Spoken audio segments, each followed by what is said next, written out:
Hello dear 10th class students, welcome to Backlogs Baba YouTube channel. Myself Manoj Shyam Kumar. Okay, ఇటీవల జరిగిన pre final examination లో social అనే subject సంబంధించి ఒక current affair bit అడగడం జరిగింది. ఓకేనా? సో దాని దృష్ట్యా ఉద్దేశించుకుని మీ గ్రాండ్ టెస్ట్ లో కానీ పబ్లిక్ ఎగ్జామినేషన్ లో కానీ ఒకవేళ కరెంట్ అఫైర్ అడిగితే ఎలాంటి ప్రశ్నలు అడగడానికి అవకాశం ఉంది అనేవి దృష్టిలో పెట్టుకుని ఎవరైతే సబ్జెక్ట్ ఎక్స్పర్ట్స్ ఉన్నారో వాళ్ళు కొన్ని నమూనాలను తయారు చేయడం జరిగింది. ఓకేనా? కొన్ని కరెంట్ అఫైర్స్ తయారు చేయడం జరిగింది హూ ఈజ్ హూ అనే పేరిట. సో అవన్నీ కూడా నేను మీకు ఈరోజు ఎక్స్ప్లెయిన్ చేస్తా. ఒక్కసారి జాగ్రత్తగా వినండి. మీకు ఆల్రెడీ ఇవి ఫోటో రూపేనా పీడిఎఫ్ రూపేనా వచ్చేసి ఉండొచ్చు బహుశా, కానీ ఈ క్లాసు విన్నామంటే గుర్తుపెట్టుకోవడానికి కొంచెం ఈజీగా ఉండేటట్టు, కన్ఫ్యూజన్ లేకుండా కొంచెం కొంచెం క్లారిఫికేషన్ వీటి గురించి ఇచ్చుకుంటూ నేను మొత్తం అన్ని కూడా ఎక్స్ప్లెయిన్ చేస్తాను. కాబట్టి ఒక్కసారి వినండి. ఆటోమేటిక్గా ఈ వీడియో చూస్తే కరెంట్ అఫైర్స్ సంబంధించిన సమగ్రమైనటువంటి సమాచారం అంతా కూడా నీ దగ్గర ఉంటుంది అండ్ గుర్తుంటుంది. ఓకేనా? సో వీడియోలోకి నేరుగా వెళ్ళిపోదాం. బ్యాక్లాగ్స్ బాబా యూట్యూబ్ ఛానల్ని సబ్స్క్రైబ్ చేసుకోండి, బెల్ ఐకాన్ పై క్లిక్ చేయండి, మీ ఫ్రెండ్స్ మరింత మందికి షేర్ చేయండి. ముఖ్యంగా మీరు చూస్తూ ఉండగానే ఈ వీడియోని మాత్రం లైక్ చేయడం మర్చిపోవద్దు. Okay, thank you. ఒకవేళ పబ్లిక్ ఎగ్జామినేషన్ లో కనుక హూ ఈజ్ హూ నుంచి లేదా కరెంట్ అఫైర్ నుంచి బిట్ వస్తే అది నీకు తెలియకపోతే ఒక మార్కు ఖచ్చితంగా నువ్వు కోల్పోయిన వాడు అవుతావు. 100 మార్కులు రావాల్సిన పేపర్ 99 దగ్గరే ఆగిపోతావు. సో నీకు సోషల్ ఎన్ని మార్క్స్ వచ్చాయిరా అంటే 99 సార్ అని చెప్పేదానికి 100 సార్ అని చెప్పేదానికి తేడా ఉందా లేదా? సో ఆ 100 పడాల్సిన నువ్వు 1 మార్కు ఈ కరెంట్ అఫైర్ లో పోకూడదన్న ఉద్దేశంతో కొన్ని మీ ముందుకు తీసుకురావడం జరిగింది. జాగ్రత్తగా వినండి. సో ఫస్ట్ వన్ ఒకసారి గమనిద్దాం. UNO secretary general. UNO secretary general. So UNO అంటే ఏంటి? UNO united nation organization. అన్ని నేషన్లు కలిపి యునైట్ అయ్యి ఒక ఆర్గనైజేషన్ గా ఏర్పడతాయి వారి యొక్క డెవలప్మెంట్ కోసం. ఓకేనా? సో ఈ ఆర్గనైజేషన్ అనేది ఎప్పుడు స్థాపించబడింది సార్ అంటే 1945 అక్టోబర్ 24th ని స్థాపించబడింది యుఎన్ఓ. సార్ ఈ యుఎన్ఓ లో ఇండియా అనేది భాగస్వామిగా ఉందా అంటే ఎస్ ఉంది. మరి ఇండియా ఎప్పుడు జాయిన్ అయింది సార్ యుఎన్ఓ లో అంటే అదే సంవత్సరం 1945 లోనే, అదే నెలలో అక్టోబర్ నెలలోనే, అది 24th స్థాపించబడితే మన ఇండియా 30వ తేదీన అక్టోబర్ 30వ తేదీన ఇందులో భాగస్వామిగా అవ్వడం జరిగింది. So what is the headquarter of UNO sir? Headquarter of UNO ఏంటంటే కనుక న్యూయార్క్. ఓకేనా? ఎక్కడది? న్యూయార్క్. క్లియర్. ఇప్పుడు అడుగుతున్నాడు యుఎన్ఓ సెక్రటరీ జనరల్ ఎవరు? చూసుకోండి ఒకసారి. ఇక్కడ Shri Antonio Guterres. Antonio Guterres గుర్తుపెట్టుకోవాలి అందరూ కూడా. యుఎన్ఓ సెక్రటరీ జనరల్ ఎవరంట? Antonio Guterres. ఆంటోనియో గుటెరస్ గుర్తుంటుంది కదా ఖచ్చితంగా. ఆంటోనియో గుటెరస్ స్పెల్లింగ్ తో సహా మీరు ఖచ్చితంగా చదువుకోవాలి. రెండోది president of India. President of India. President నే మనము first citizen of India. Who is the first citizen of India అని అడిగినప్పుడు నువ్వు ఖచ్చితంగా ఎవరని చెప్పాలి? President. First citizen of India. భారతదేశంలోనే ప్రథమ పౌరుడిగా మనం ఎవరిని పిలుస్తామో? ప్రెసిడెంట్ ని పిలుస్తాము. సో అలాంటి ఫస్ట్ సిటిజన్ ఆఫ్ ఇండియా ఎవరు ఇప్పుడు ప్రెసెంట్ ప్రెసిడెంట్ ఆఫ్ ఇండియా ఎవరు? ద్రౌపది ముర్ము. ద్రౌపది ముర్ము. ఓకేనా? ఈవిడ షెడ్యూల్డ్ ట్రైబ్ కి చెందింది. ఈవిడ యొక్క ట్రైబ్ ఏంటంటే సంతాళి. ఏంటది? సంతాళి అనే ఒక ట్రైబ్ నుంచి వచ్చిన వారు ఎవరంటే కనుక మన ప్రెసిడెంట్ గారు ద్రౌపది ముర్ము. ఓకేనా? ద్రౌపది ముర్ము గుర్తుపెట్టుకోండి. UNO secretary general Antonio Guterres. Antonio Guterres. మన president of India Draupadi Murmu. Draupadi Murmu ఖచ్చితంగా గుర్తుండాలి. So next vice president of India. Vice president of India. ఓకేనా? సో మన ప్రెసిడెంట్ ఎవరు? ద్రౌపది ముర్ము గారు. సో మరి వైస్ ప్రెసిడెంట్ ఎవరు? ఆవిడ క్రింద vice president. Who is the vice president of India ఎవరంటే కనుక చూడండి జాగ్రత్తగా, విపి రాధాకృష్ణ. వైస్ ప్రెసిడెంట్ అంటే విపి కదా, vice V, president P, VP Radhakrishna. Hey, VP Radhakrishna కాదు, గుర్తుపెట్టుకో, సిపి రాధాకృష్ణ. ఎవరండి? సిపి రాధాకృష్ణ.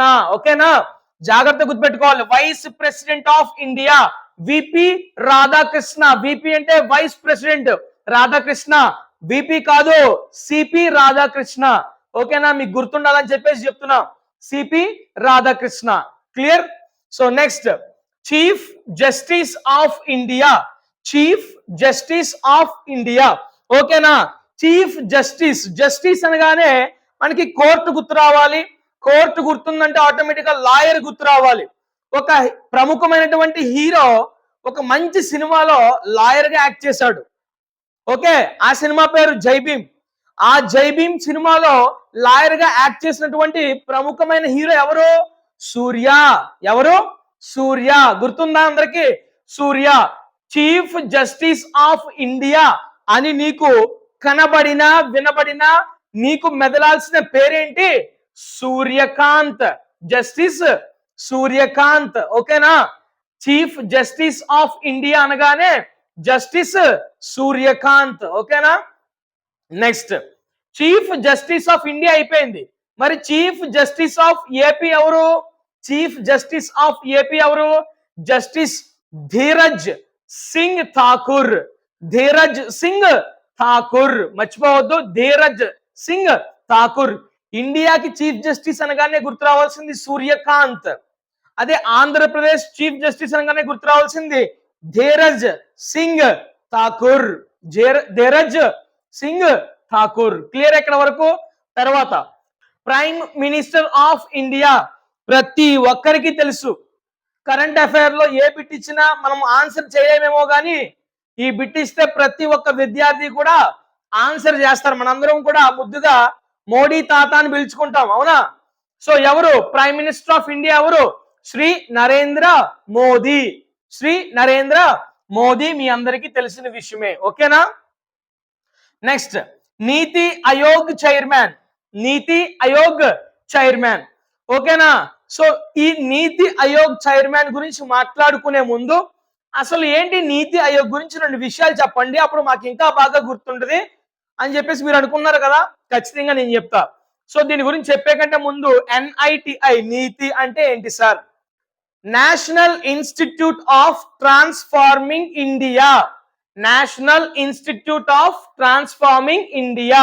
దీన్నే మనం నీతి ఆయోగ్ అంటాం అనమాట. ఓకేనా, సో 1950వ సంవత్సరంలో 5 years కమిషన్స్ అని ఒకటి స్టార్ట్ అయింది. 1950వ సంవత్సరం నుంచి ప్రతి 5 years కి కూడా ఏదో ఒక దాన్ని సెలెక్ట్ చేసుకుంటారు. ఫర్ ఎగ్జాంపుల్, ఒక 5 years లో అగ్రికల్చర్ మీద మనం పెడదాం, దాన్ని బాగా డెవలప్ చేద్దాం. నెక్స్ట్ 5 years లో ఇండస్ట్రీస్ బాగా డెవలప్ చేద్దాం. అలా 5 years కమిషన్ ప్లాన్ అంటాం దీన్ని మనం. ఓకేనా, ఇలా 5 years 1950 నుంచి కూడా మొన్న 2015 వరకు కూడా జరిగింది ఇది. అంటే ప్రతి 5 సంవత్సరాల్లో ఏదో ఒక దాన్ని డెవలప్ చేసుకుంటూ వచ్చారు.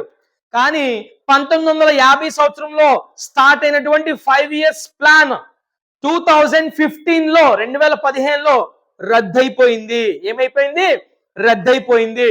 ఇప్పుడు ఆ 5 years ప్లాన్ పేరిట ఏదైతే పనులు చేసేవారో ఆ పనులన్నీ కూడా ఎవరు చేస్తున్నారు? ఈ నీతి ఆయోగ్ చేస్తుంది. ఎవరు చేస్తున్నారు? నీతి ఆయోగ్ చేస్తుంది. సో అలాంటి ఆ నీతి ఆయోగ్ కి చైర్మన్ ఎవరు సార్ అంటే ఇక్కడ రాసింది నరేంద్ర మోడీ. అంటే ఏమని చెప్పాలి దీనికి పర్ఫెక్ట్ ఆన్సర్? నీతి ఆయోగ్ చైర్మన్ ఎవరంటే అప్పటికి ఎవరైతే భారతదేశానికి ప్రధానిగా ఉన్నారో వాళ్ళ పేరు మనం ప్రస్తావించాలి నీతి ఆయోగ్ చైర్మన్ గా. ప్రస్తుతానికి మన ప్రధానమంత్రి ఎవరు? Who is our prime minister? Narendra Modi. కాబట్టి ఆయనే చైర్మన్ గా ఇక్కడ ఉంటారు. Next, chief election commissioner of India. Chief election commissioner of India. ఓకేనా, ఇది మొన్న ప్రీ ఫైనల్ ఎగ్జామినేషన్ లో కూడా పడింది. ఈ బిట్టు కోసమే మొత్తం ఇవన్నీ మనం నేర్చుకుంటున్నాం. Chief election commissioner of India. భారతదేశ వ్యాప్తంగా మొత్తం ఎలక్షన్లు అన్ని కూడా పెట్టాలి అంటే వీళ్ళ చేతిలోనే ఉంటుంది అది. సో మొత్తం అంటే ఒక్క గ్రామంలో ఎలక్షన్ పెట్టాలంటేనే పెద్ద హెడేక్. అలాంటిది మొత్తం ఇండియా వైడ్ గా ఎలక్షన్స్ పెట్టాలి అంటే గనక ఏముండాలి మనకి? జ్ఞానం అనేది ఉండాలి. ఏముండాలి? జ్ఞానం అనేది ఉండాలి. సో జ్ఞానం ఉండాలి కాబట్టే జ్ఞానవంతుడైనటువంటి జ్ఞానేష్ కుమార్ ని పెట్టారు. దేని కింద? చీఫ్ ఎలక్షన్ కమిషనర్ కింద. గుర్తుపెట్టుకోండి, who is the chief election commissioner of India? Shri Gyanesh Kumar. Shri Gyanesh Kumar. గుర్తుపెట్టుకోండి, జ్ఞానం అని గుర్తు రావాలి ఇండియాకి. Okay, next Niti Aayog vice chairman. Chairman ఏమో prime minister, that means Narendra Modi garu. మరి వైస్ చైర్మన్ ఎవరు నీతి ఆయోగ్ కి? చూసుకోండి, శ్రీ సుమన్ బెరీ. శ్రీ సుమన్ బెరీ. గుర్తుపెట్టుకోవాలి, నీతి ఆయోగ్ చైర్మన్ నరేంద్ర మోదీ గారు, వైస్ చైర్మన్ సుమన్ బెరీ. ఓకేనా? గుర్తుండాలి. నెక్స్ట్ వన్, ఆర్బిఐ గవర్నర్ అంట. ఎవరు? RBI governor. Okay, RBI governor ఎవరు సార్? శ్రీ సంజయ్ మల్హోత్రా. శ్రీ సంజయ్ మల్హోత్రా. గుర్తుపెట్టుకోవాలి, who is the governor of RBI? Shri Sanjay Malhotra. ఓకేనా? ఈ ఆర్బిఐ అంటే గనక రిజర్వ్ బ్యాంక్ ఆఫ్ ఇండియా. ఏమంటాం దీన్ని? Reserve bank of India. ఇప్పుడు మనకి పైసలు కావాలి అంటే బ్యాంకులకు పోతాం. మరి బ్యాంకులకి పైసలు కావాలంటే ఈ రిజర్వ్ బ్యాంక్ ఆఫ్ ఇండియాకి పోవాలి. అర్థమైందా? ఇది ఎప్పుడు స్థాపించబడింది సార్ అంటే 1935 సంవత్సరంలో ఆర్బిఐ అనేది ఫామ్ అవడం జరిగింది. ప్రస్తుతం ఈ ఆర్బిఐ గవర్నర్ గా సంజయ్ మల్హోత్రా గారు ఉన్నారు. అది గుర్తుపెట్టుకోండి. క్లియరా? Very good. Next, governor of AP. Governor of AP. మీరు అసెంబ్లీ సమావేశాలు కనుక చూస్తా ఉంటే, అసెంబ్లీ సమావేశాలు ఎప్పుడు ప్రారంభించబడినా మొట్టమొదటి రోజు, ప్రారంభించబడే రోజు గవర్నర్ గారు వచ్చి స్పీచ్ ఇస్తారు. ఓకేనా? సో ఎవరు మనకి గవర్నర్ ఆఫ్ ఏపీ ఎవరు అంటే శ్రీ సయ్యద్ అబ్దుల్ నాజిర్. శ్రీ సయ్యద్ అబ్దుల్ నాజిర్. ఓకేనా? మొన్న రీసెంట్ గా జరిగినటువంటి అసెంబ్లీ సమావేశాల్లో ఫస్ట్ రోజు వైఎస్ఆర్సిపి నాయకులందరూ కూడా పాల్గొన్నారు. సో ఆయన మాట్లాడుతూ ఉండగా వీళ్ళందరూ కూడా ప్రొటెస్ట్ చేశారు. గుర్తుందా లేదా మీకు? ఇదే మీ రాజ్యం, ఇదే మీ రాజ్యం, దొంగల రాజ్యం, దోపిడి రాజ్యం. మీకు రీల్స్ లో వచ్చే ఉంటది, ఒకసారి మీరు చూసారో లేదో. సో వాళ్ళందరూ కూడా ఈ ప్రొటెస్ట్లు చేసి నినాదాలు చేశారు. ఆ నినాదాలు చేస్తున్నప్పుడు మాట్లాడుతున్నారు కదా, ఆయనే ఈ సయ్యద్ అబ్దుల్ నజీర్. సయ్యద్ అబ్దుల్ నజీర్. అర్థమైందమ్మా? సో మన గవర్నర్ ఎవరు ఇప్పుడు ఆంధ్రప్రదేశ్ కి? శ్రీ సయ్యద్ అబ్దుల్ నజీర్. ఓకేనా? గుర్తుపెట్టుకోండి. తర్వాత సీఎం ఆఫ్ ఆంధ్రప్రదేశ్.